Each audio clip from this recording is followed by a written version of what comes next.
இறா தவா தவாவில் வறுக்க போகிறோம். நம்ம பீச்சிலலாம் வாங்கி சாப்பிட்ருக்கோமா, அந்த மாதிரி. அதுக்கு இறா எடுத்திருக்கேன். கருவேப்பிலை, இப்போ வந்து மிளகாத்தூள் இது போட்டு பிசைஞ்சு வைக்க போகிறேன். ஃபஸ்ட்டு உப்பு போட்டுக்கிறேன். உப்பு,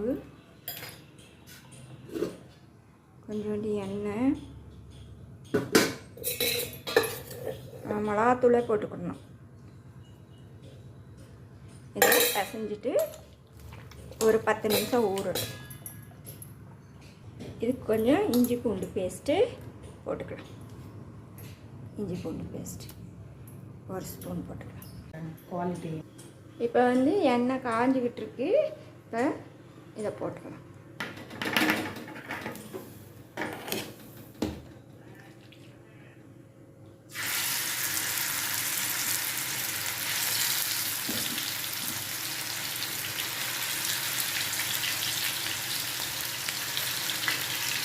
இதை வதக்கிட்டு காட்டேன்.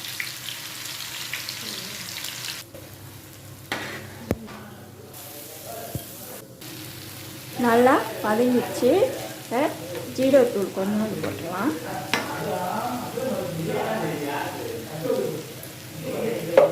மிளகுத்தூள் போட்டுக்கலாம்.